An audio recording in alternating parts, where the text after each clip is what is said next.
የካቴና ፕሮግራም ተመልካቾች እንኳን ለኢደል አድሃ አረፋ በዓል እንኳን በሰላም አደረሳችሁ። የሰዓቱን ዜና አቀርብላችኋለሁ። ሀውለት አህመድ ነኝ። አብራችሁን ቆዩ። በቃ እናዘጋጃለን። እንደዛ የጦር መሳሪያ ነው። ከቀለሙ ባሻገር ሃይማኖቱን በደንብ እየተማርሽ ነው ያደግሽውና የትኛውም ሃይማኖት ይሁን ይባላል፣ ብቻ ሰው ሃይማኖት ይኑረው የሆነ ታሪክ ይሰማል እና ደግሞ ድምጻችሁ ደግሞ በጣም ደስ ይላል። የሁላችሁም ድምጽ አሜዚንግ ነውና እኔንም ይፈሩኝ ያሉ አሁን አንዷ በቀደም አንዷ እንደዛ ብላኛለች። አሁን እኔ ምንም ካሜራማን አሁን አንተ ምንም እንደማይመስል ማለት ነው። እኔ ባልኖርላ ደስ የሚላት ይመስለኛል። አይርታ ግን በጣም ጥሩ ስራ ነው ይዛ የቀረበችው። ሙሐመድ ሰላም ጤና ይስጥልን ክቡራትና ክቡራን ተመልካቾቻችን እንደምናዳችኋል። ይህ ካቴና የተሰኘው ፕሮግራማችን ነው።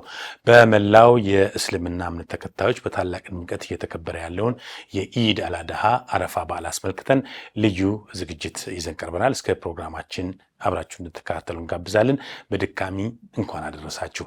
እንግዲህ የበዓል የመጀመሪያ እንግዳችን ዶክተርም ረዳት ፕሮፌሰርም ጸሐፊም ደራሲም እንዲሁም ጋዜጠኛ ናቸው። የቱን እንደምጠራ አላቅም። አውለት አህመድ ብል ይቀለኛልና ዶክተር እንኳን ደህና መጣሽ። እንኳን ደህና ቆየኸኝ ሰለሞን። ስለ በዓሉ የምትይው ነገር ካለ መጀመሪያ ስለ ኢድ በዓል በተመለከተ የምትይውን ነገር እንስማ። እንኳን አደረሳችሁ የምትያችሁ በሱ ብንጀምር ደስ ይላል። የኢደል አድሃ አረፋ በዓል እንግዲህ ከኢትዮጵያ ውስጥ በናሽናል በብሔራዊ ደረጃ ከሚከበሩ 3 በዓላት የእስልምና እምነት ተከታዮች ዘንድ ከሚከበሩ 3 በዓላት አንዱ ነው። በድምቀት ከሚከበሩት ውስጥ ነው። በዚህ ጊዜ ውስጥ ደግሞ የሀጅ ስነስርዓት የሚከናወንበት ወቅትም ነው እና ያው ብዙ የኛ ዜጎች በአሁን ሰዓት ያው ሀጅ እያደረጉ የሀጅ ስነስርዓት እያከናወኑ ነው የሚገኙት። እኛ ደግሞ እዚህ እያከበር ነው ማለት ነው። ያ በጣም ደስ ይላል። እስኪ እንኳን አደረሳችሁ የካቴና ተመልካቾች፣ የካቴና ፕሮግራም ተመልካቾች እንኳን ለኢደል አድሃ አረፋ በዓል እንኳን በሰላም አደረሳችሁ። ይሄ ነው ጋዜጠኛ መሆን እኮ ደስ የሚለው። አናስቸግርም፣ ዝም ብሎ ማውራት ነው እና እንደው እንደ ፕሮግራማችን መጀመሪያ እስልምናና ኢትዮጵያ የተለየ ታሪክ ያላቸው ናቸውና ኢትዮጵያና እስልምና እንዴት ታያይዣቸዋለች? እንዴት መግለጽ ይቻላል? በጣም ይሄ ቁርኝቱ ያው ሁሉም የሚያውቀው ነው። እስልምና እምነት ተከታዮች ብቻ ሳይሆኑ የክርስትና እምነት ተከታይ ወገኖቻችንም በደንብ የሚረዱት ነው። ኢትዮጵያ በተለይ ይሄ ከሃይማኖት ጋር ተያይዞ ጥገኝነት የሰጠች የመጀመሪያው የዓለም ሀገር ናት። በረሱል ሰለም ዘመን እንግዲህ ሰሃቦች እዛ እንግዲህ የሚደርስባቸው የተለያዩ እንግዲህ ያኔ በነበሩ ግፎች ወደ ኢትዮጵያ እንዲላኩ ሆነው እዚህ ያለ በወቅቱ የነበረ ንጉስ እንዴት ተቀብሎ አስተናግዷቸው እንዴት ተረጋግተው እንደኖሩም የተወሰኑም የተመለሱም እንዳሉ ሆነው እዚህ የቀሩም አሉ። በዛን ጊዜ ያው ተመችቷቸውም እና ይህን አይነት አቀባበል ይህን አይነት መስተንግዶ ለመጀመሪያ ጊዜ ነበረ የሃይማኖት ምንድነው መሰደድና እንደ ይሄ ጥገኝነት የምትለው ማለት አሁን የፖለቲካ ጥገኝነት አለ የምናምን እና የዛን ጊዜ ኢትዮጵያ የመጀመሪያው ሀገር ነች ለየት ያለ ሃይማኖት የሚከተሉ ሰዎችን ተቀብላ በማስተናገድ እና እኛ ብዙ ታሪክ ያለን የምትገርም ሀገር ነች እኮ ኢትዮጵያና በዚህ በኩል ያው ታሪካችን በእውነቱ ብዙም አልተነገረም ማለት ይቻላል። አንድ ማነሳለ ማሌዥያ በመማር ጊዜ ይኸውልህ ማነው አሁን ቢላሉል ሀበሺን ያውቃሉ፣ በስም ያውቃሉ እኮ ሁሉም ሙስሊም በቃ ኦልሞስት የማያውቅ የለም።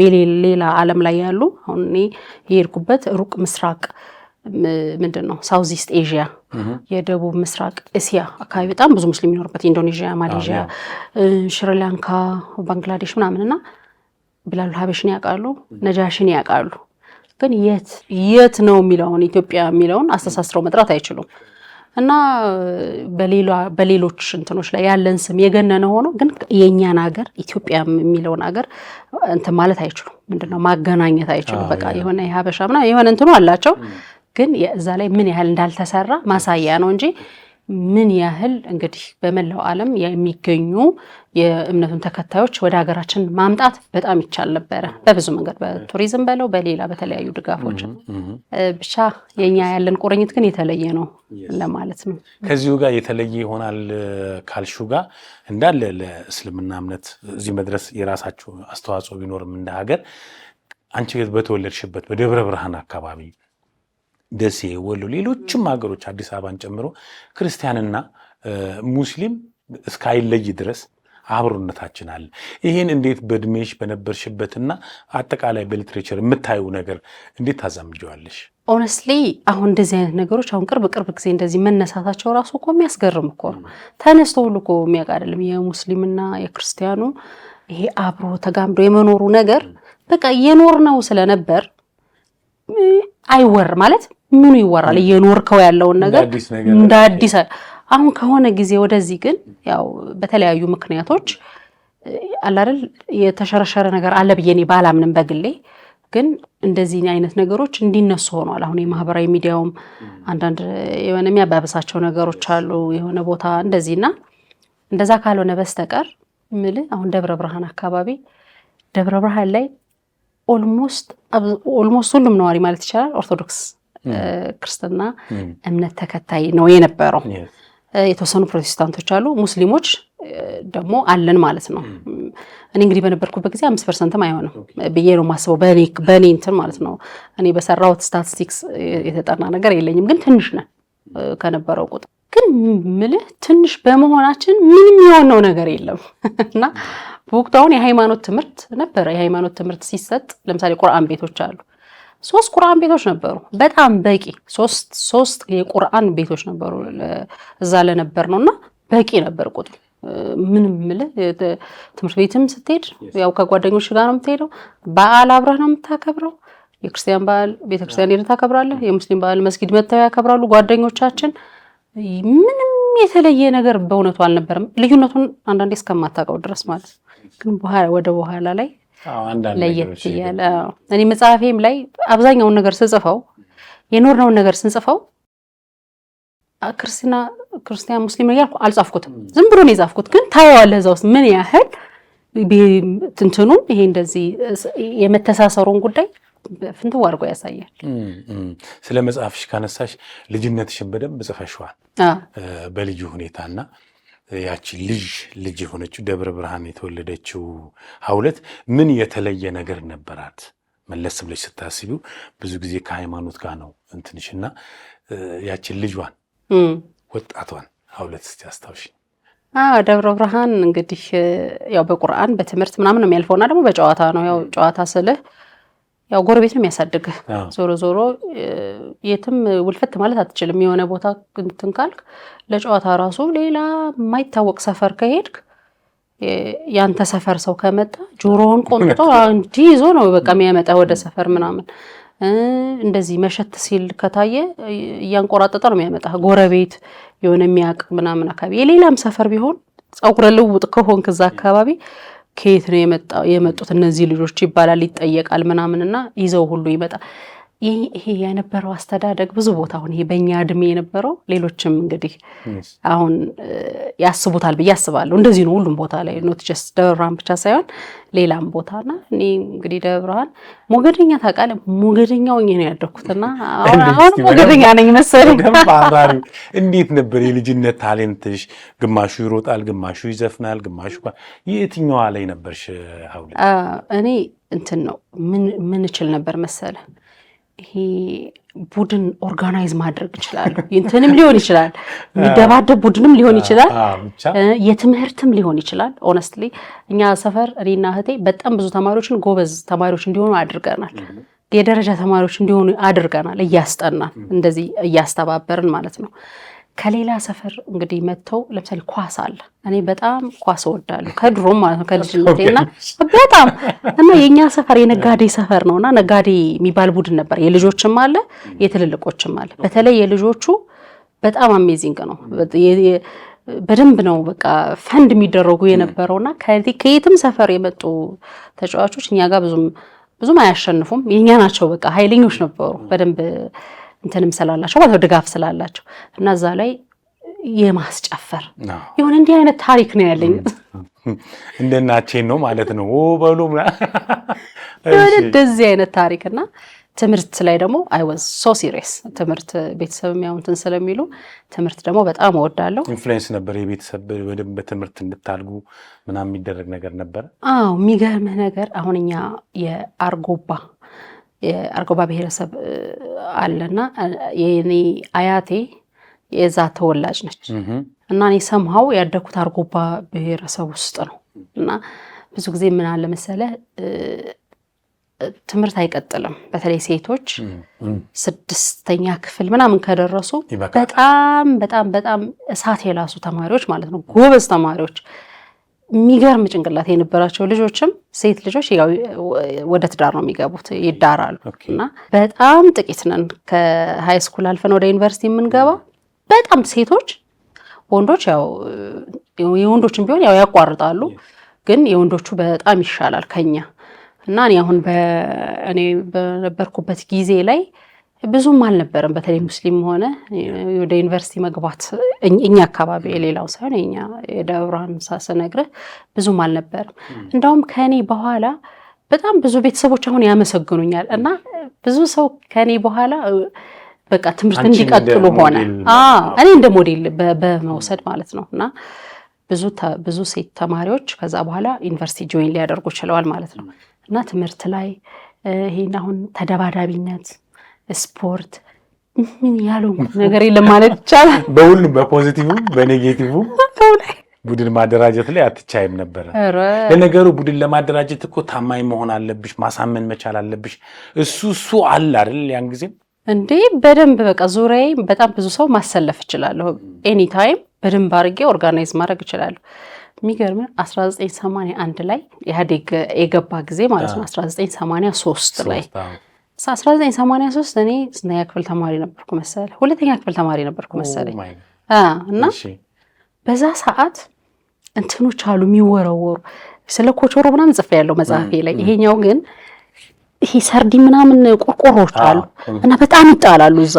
ይሄ የወታደሮቹ ምናምን ማለት ነው። እዛ ውስጥ አፈር ትሞላና እንደ ቦምብ ማለት ነው። እሺ። እና በቃ እናዘጋጃለን እንደዛ የጦር መሳሪያ በለው ጦር መሳሪያ ነው። እሺ። ከዛ ምንም አይነት እንትኖች ሲመጡ በቃ እንደማፈንዳት በለው ይሄንን ይዘህ ሌሎች እንትኖች ያንን እንደ ጓድ የምትመሪው አንቺ ነሽ፣ እንደ መጣለቃ እንደማለት በደንብ በቃ። እና ይሄ እንሰት ምናምን አሉ ያው ጠመንጃ ምናምን ትይዛለህ። እነሱን ወታደሮች ነው ለምሳሌ ጥረት የምታረገው። ይሄ ሲጋዝ ይሄን የሰርዲን ቆርቆሮች አፈር ምናምን ተሞልተው ፎቶ ታየኝ በደንብ ተይዞ ምናምን እንዲህ አይነት ታሪክ አሳልፈናል። ደስ ይላል። ግን ያ ማንነትሽ አንዳንድ ጊዜ አሁን ዝም ብዬ ስትነግሪኝ ሳየው ነፃ ሆኖ የማደግ ነገር እንዳለሽ ይገባኛልና ለአሁኑ ስሪትሽ አሁን ላለችው ዶክተር ዳት ፕሮፌሰር ጋዜጠኛ ጸሐፊ ሀውለት መሰረቱ ሆኗል ብለሽ ታስቢያለሽ? አዎ ምን አለ መሰለህ አሁን እኔ አያቴ ጋር ያደኩት። አያት ጋር ማደግ በጣም ብዙ ጥቅሞች አሉት። ማለት ያው ኦፍ ኮርስ ልጅ ከእናትና ከአባቱ ጋር ማደግ ያለበት፣ ግን በአጋጣሚ ሆኖ አያቶች ጋር ልታደግ ትችላለህ። አያት ጋር ማደግ አንዱ ጥቅሙ ይሄ ነው። በቃ ነፃ ሆነህ ነው። ነፃ እኔ እና ወንድምና እህቶቼ ነፃ ሆነን ነው የኖር ነው። እንማራለን። ያው እሱ ላይ ቤተሰብም ስለማይደራደር ያው ትምህርት ላይ ሲሪየስ ነን። ቁርአን እንቀራለን ምናምን። በተጨማሪ ደግሞ አንዳንድ ጊዜ ጊዜው ጥሩ ነው መሰለኝ። በእኛ ጊዜ እንትኖች ነበሩ፣ ይሄ አማተር የጋዜጠኞች ማህበራት፣ አማተር የቲያትር ክበባት፣ እንደዚህ ወቅታዊ የሆኑ ለምሳሌ አሁን ጸረ HIV ክበባት ምናምን ታለንትሽን የምታሳድጊባቸው ግሩፖች፣ ኳስ አሁን የነጋዴ ቡድን ያልኩ ማለት ነው። በቃ በስነ ስርዓት በቀበሌ በነጋዴዎች ምናምን ፈንድ እየተደረጉ ማለት ነው። ምንድነው የተለያየ ሶርስ ገዛዎች እያገኙ ትኔ ማለት ነገር አለ። አንተ ብቻ ደስ የሚልህን ነገር የማድረግ ነገሩ አለ። እኔ ጋዜጠኛ መሆን ፈልግ ስለነበር ጸዳል አማተር ጋዜጠኞች ማህበር የሚባል ነበር ደብረ ብርሃን እና እዛ ጆይን አድርጌ እዛ 2 ዓመት ዩኒቨርሲቲ ከመግባቴ በፊት 2 ዓመት የጋዜጠኝነት እንትኖችን እንቅስቃሴዎችን አድርግ ነበረ። ስለዚህ የሆነ የሚያግዙ ነገሮች ነበሩ በእውነቱ በዛን ጊዜያት ማለት ነው። ለምሳሌ ኳስ አሁን የብሔራዊ ሊግ ለመግባት ጥረት በምናደርግ ጊዜ እኛ ነበርን የምንዘግበው የአማተሩ ማለት ነው። በስነ ስርዓት በቃ እዛ ኮሜንታተር ማለት ነው። እኔ በእውነት በቃ ብዙ ነገር አንዳንድ ጊዜው ጥሩ ድል የሚሰጠ ጊዜ አለና እሱም ሊሆን ይችላል ብዬ አስባለሁ። ያ እንግዲህ ከዛ በኋላ ደግሞ ወደኛ ወደ ነበርንበት ፖሊስና ህብረተሰብ መጣሽ። እስኪ እሱን እኔ አላስታውሰውም አሉ። እስቲ አስታውሽኝ አንቺ። ይኸውልህ ፖሊስና ህብረተሰብ ፕሮግራም እንግዲህ አሁን የአድማጮች አብዛኞቹ እንግዲህ የዛን ጊዜ የሬዲዮ ፕሮግራም እንዴት እንደነበረ የሚያስታውሱ በደንብ ይኖራሉ። ከዛ ወጣቶቹ ደግሞ ለነሱ ለማስታወስ ያህል ያኔ ክፍለ ሀገር የነበርን ወጣቶች ልጆች ምንድን ነበረ የኢትዮጵያ ሬዲዮ ብቸኛ ሚዲያ ነበር። ብቸኛ ነው በቃ። ቴሌቪዥን ራሱ እኛ ጋር ደብረ ብርሃን የገባው 1986 መጨረሻ የዓለም ዋንጫ የ94ቱ የአሜሪካ ዓለም ዋንጫ ያኔ ነው ሲያልቅ የመጨረሻው የዋንጫው ቀን ነው የገባው ራሱ ስርጭቱ። ቴሌቪዥን ምናምን አናውቅም፣ ሬዲዮ ነው በቃ። ከሬዲዮም ደግሞ ኢትዮጵያ ሬዲዮ ብቻ ነው። ምናልባት ትልልቆቹ ዶቼ ምንድነው ጀርመንና አሜሪካ ድምጽ ሊያዳምጡ ይችላሉ። እሱን እኛ ልጆች ነው አንሰማም። ስለዚህ ከእንትን በኋላ ከምንድነው ከእሑድ ጠዋት የኢትዮጵያ ሬዲዮ ከእሑድ ጠዋት ፕሮግራም በኋላ ፖሊስና ህብረተሰብ ፕሮግራም ይቀጥላል። የፖሊስና ህብረተሰብ ፕሮግራም እኔ በጣም አድማጭ ነበርኩኝ። በጣም ሲበዛ ማለት ልጅ ሆኜ ጀምሬ ማለት ነው። ገና 6ኛ ክፍል ተማሪ እያለሁ በደንብ ነው የማዳምጠውና የፖሊስ ወንድምን ታስታውሳለህ ሰለሞን? አንተ የተረከው አንተ ነበር። በጣም ቆንጆ ይሄ ምንድነው የምርመራ እንትን የኢትዮጵያ ውስጥ በጣም ደስ የሚል እና እንደ የፖሊስና ህብረተሰብ ፕሮግራም እንትን አልነበረም። ሲሪየስ የፖሊስ እኮ ማንም ሰው የሚያዳምጠው በጣም እየተዝናና ትረካ ይሰማል፣ የሆነ ታሪክ ይሰማል። እና ደግሞ ድምጻችሁ ደግሞ በጣም ደስ ይላል። የሁላችሁም ድምጽ አሜዚንግ ነውና እሱን እየሰማሁ እኔ ለፖሊስና ህብረተሰብ ለየት ያለ እንትን ያለኝ። ከዛ ቴሌቪዥኑ ተጀመረ 90 እንደዚህ ሊጀምር አካባቢ ብቻ እኔ ሞሮፍ ሬዲዮን በጣም ወደዋለሁ። ከዛ እዚህ እንትን ላይ ምንድነው የኢትዮጵያ ቴሌቪዥን ዜና ለማንበብ ተወዳድረን ካለፍነው ውስጥ አንደኛዋ ንጋት በቃና ፖሊስና ህብረተሰብ ሬዲዮ ትሰራ ነበር የዛን ሰዓት። ከዛ እኔ እዛ መጣ ነበር ፌደራል እሷ ጋር ትመጪ ነበር። እሷ ጋር መጣለሁ። እሷ ጋር ስመጣ ሁሉንም እዛ ያሉትን እንትኖች አወቅኩኝ ማለት ነው። ቴሌቪዥንም ሬዲዮ ፖሊስና እርምጃው ጋዜጣም ላይ ያሉ ሁሉንም አውቃለሁኝና በቃ ኦልሞስት ስታፎንኩኝ ኦልሞስት አስታውሳለሁ። በደብ ጭንጭን ቀይ ቆንጆ አይደለች ያቺ አውለት ያው ጊዜው ምረዘም አለ እና በቃ የዛን ሰዓት እንትን ምንድነው ዘነበ ወርቅ የነበረው ስቱዲዮ ሲቀረጽ በእውነት ሲሪየስሊ ማለት ነው ሐሙስ ነው የሚቀረጸው። አብሬ እሄዳለሁ። አብሬ በቃ ሲቀረጽ ቆይቼ በስነ ስርዓት በኋላ ላይ ለመዱኝ። ኢትዮጵያ ሬዲዮ ራሱ እዛ የፖሊስና ህብረተሰብ እንትን ነበር የሚመስላቸው ባልደረባ እና ልዩ እንትን እንደነበረኝ ነው። እዛ ነው ተሳተፊም ነበረ በጽሁፍ በምንም እና በጣም ደስ ይላል። ከዚሁ ጋር ዛሬ የምናከብረው የሃይማኖት በዓል አይደል? አንቺ ብዙ ጊዜ ወደ ሃይማኖቱ ነው በስነ ስርዓት ከቀለሙ ባሻገር ሃይማኖቱንም በደንብ እየተማርሽ ነው ያደግሽውና የትኛውም ሃይማኖት ይሁን ይባላል ብቻ ሰው ሃይማኖት ይኖረው ከምንም ነገር ተጠብቆ ያድጋል የሚባል ነገር አለና ሀውለትና በዚህ መንገድ ያለፈችበት ነገር ለዛሬ ማንነቷ ምን ቫልዩ አለው ብለሽ ታስቢያለሽ? ታንኪዩ ይሄን ጥያቄ ስለጠየቀኝ ሰለሞን። ምንም ነገር ላይ አሁን ብዙ ጊዜ ከጓደኞቼም ጋር ስንነጋገር ለምንም ነገር መሰረት ያስፈልጋል። መሰረት ምንድነው? አሁን ስለ ኢኮኖሚ አንድ ሰው ሲያወራ መሰረቱ ምንድነው? ስለ ግብረ ገብ ሲያወራ ምንድነው መሰረቱ? ኦነስትሊ ስለ አገር ስሪት ራሱ ስታወራ መጀመሪያ መሰረት ያስፈልጋል። ዝም ብሎ ከላይ ምናምን መነሳት የለበትም። እኔ ምንም ነገር ሳደርግ ማለት ነው ቀስ ብዬ ሳባርጌ ያለሁኝ ሃይማኖቴ ላይ ያለውን ነገር ሁሌ መሰረቴ እኔ የእስልምና አስተምሮ ነው። በቃ መሰረት ያን ነገር በትክክል ተገበርኩ አልተገበርኩ የኔ ችግር ሆኖ ግን በተቻለ መጠን ከዛ ላለመውጣት ነው የምሞክረው ምንም ነገር ሳደርግ ማለት ነው። ስለዚህ አሁን ስነ ምግባር ያልከው ለምሳሌ የትኛውም ሃይማኖት ማለት ነው የመጀመሪያ ነገር ግብረ ገብ ነው በጣም ትኩረቱ ማለት ነው። ስነ ምግባር ሁሉም ማለት ነው።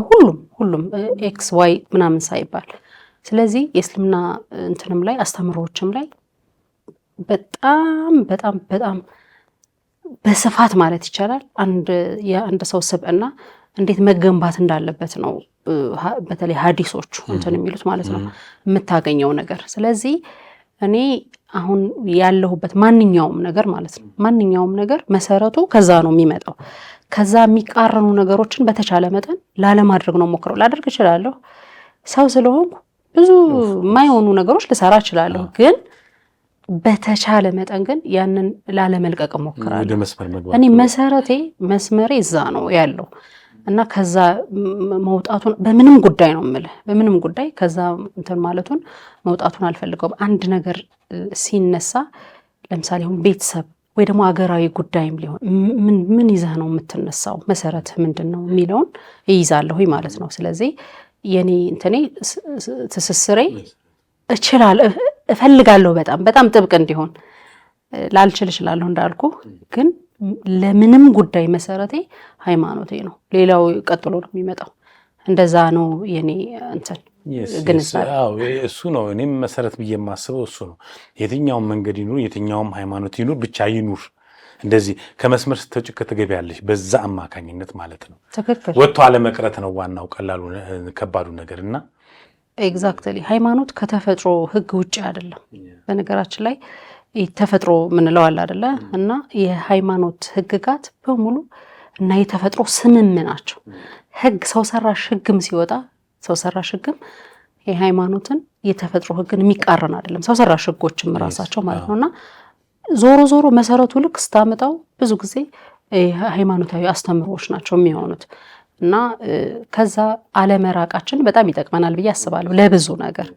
አሁን ለምታየው ነገር ምናምን ትንሽ እኮ ሄድ በትል ታገኘዋለህ እዛ ላይ። ለምሳሌ አሁን ይሄ በየቦታው ይሄ የብሔሬ ምናምን አሁን ግጭቶች እዚህኛ ጋር አሁን ረሱል ሰለላሁ ዐለይሂ ወሰለም በጣም ዘረኝነትን ይጠየፉ ነበረ። ዘረኝነት ጥንብ ናት። ጥንብ ሰው እንዴት ይጠገዋል ነው በቃ ራቁ፣ በቃ ሽሹ። ይሄ በቃ ለሰው ልጅ የሚበጅ ነገር አይደለም፣ ክፉ ነው፣ ክርፋት ነው በቃ ራቁ። አሁን ይሄ ይኸውልህ ከሱ እየራክ ስትሄድ እየረሳኸው ነው የምትሄደው። ስለዚህ እዚህ አካባቢ ያው አሁን የምታየውን ነገር ልታይ ትችላለህ ማለት ነው። ትንሽ የሚያስብ ሰው የሚያገናዝብ ሰው የለም ወደኋላ ወደ እንትኑ ቢመጣ መፍትሄ አያጣም። ትንሽ ሳብ ብሎ ወደ እንትኑ ቢመለስ ማለት ነው። እንደዛ ነው። እውነት ነው። አመሰግናለሁ። አሁን ቅድም ስትነግሪኝ በእናንተ አካባቢ በተለይ እስከ 6 የተማረች ሴት ራሱ እንደ ብርቅ የምትታይበት ኢቭን ታለንት ያላት ጀግነት ያላትም ቢሆን ይሄን ሰብሮ መውጣት በራሱ ቀላል ነገር። ይሄ ደግሞ ከየትም የመጣ አይደለም፣ ከአጠቃላይ ከሀገሪቱ ለሴት ካለው ግምትና ክብር ይነሳል። ከዚህ አንጻር እስቲ አሸንፎ መውጣትን ስታስቢ አሁን ያለው የተሻሻለ ነገር በፊት ቢሆን ብለሽ የምትመኘው ነገር ሊኖር ይችላል እና ሴትነት በሃይማኖቱም ቢሆን በትምህርቱም ቢሆን ባንቺ ባለሽበት ኤክስፒሪየንስ እንዴት ነው የሚከበርም ጸጋም ጉዳትም ሊኖረው ስለሚችል ማለት ነው። ያው ብዙ ነገራችን ላይ ሃይማኖታዊ ነገር ሪፈር ላደርግብህ እችላለሁ ብዙ ጊዜ። አሁን የሴቶች ክብር እስልምና ላይ በደንብ በቃ ዌል ስታብሊሽድ ነው በደንብ በቃ እና ያንን ግን ካተረጓጎምም ሊሆን ይችላል ከእውቀት ማነስም ሊሆን ይችላል ትንሽ የሆነ በተለየ ነገር ሊያደርጉ ይችላሉ የድሮ ቤተሰቦች። ያ ማለት እነሱ ልክ አልነበሩ ምናምን ሳይሆን በተረዱበት ልክ ነው የሄዱት። አሁን እስልምና ትምህርት በቃ አንዲት ሴት በትምህርት ብቁ እንድትሆን ራሷን ፋይናንሻሊ ኢኮኖሚካሊ ራሷንም በቃ ሌላውንም እንድታግዝ ለአገር እንድትጠቅም የምትበጅ እንድትሆን በደንብ ነው የሚያስተምረው። ስለዚህ ይህንን ወደ ተግባር ሲቀየር ግን የተለያዩ ክፍተቶች ሊኖሩ ይችላሉ። ከበድ የምትይው አንቺ ተወዳዳሪዎችም እያዩ አይናቸው ወደ አንቺ ነው የሚመጣው ወደኋላ አትይም። እስቲ ያን ሾው መለስ ብለሽ አስታውቂውና ድንገት የምትለወጭበት ጊዜ አለ የሆነ ሰዓት ላይ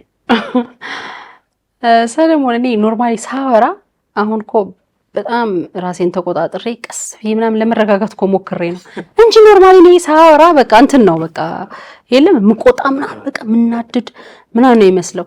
አስተማሪ ስለሆንኩ ደግሞ እጄ አያርፍም። አሁን ራሱ ሳወራ በቃ እጄ ወዲህ ይወራጫል። በቃ እሱ ትርጉም ስላለው ለተማሪ ማለት ነው ለተማሪ በቃ ምልክቱም የራሱ እንትን አለው። ስለዚህ አሁን እዚህ ነጋድራስ ላይ ቀራስ ያው የስራ ፈጠራ ተወዳዳሪዎች የሚወዳደሩበት ፕሮግራም ነው። እዛ ላይ እንግዲህ ሁሉም ዳኞች የራሳችን እንትን የሁላችንም በተለያየ ልምድና የተለያየ የትምህርት ባክግራውንድ ምናምን እናያለን።